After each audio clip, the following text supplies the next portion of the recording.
Thank you, Mr. President. Permission to read from material? Without objection. Thank you. I will continue with the editorial from the Oregon Editorial Board that was started with Senator Anderson. And the editorial continues on to note that this rental policy can of worms was opened by this legislature when in 2009 they decided to impose a statewide cap on rent increases.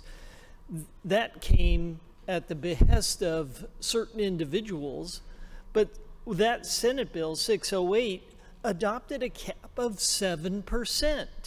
Today's inflation rate, when buildings are older, economists have long warned that rent control can discourage the building of new houses.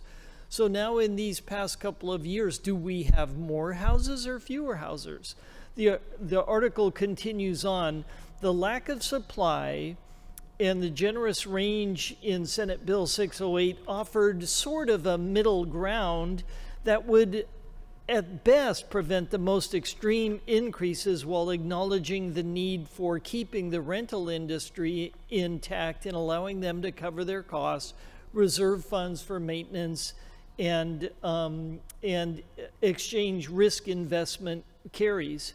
But plugging this year's inflation rate into the formula puts a cap almost at 15%, 14.6.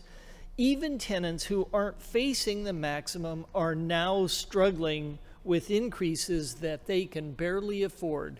This is a tragedy of our own making, and I think Senate Bill 611 is the wrong idea to get us out of the hole we've been digging. Thank you, Mr. President.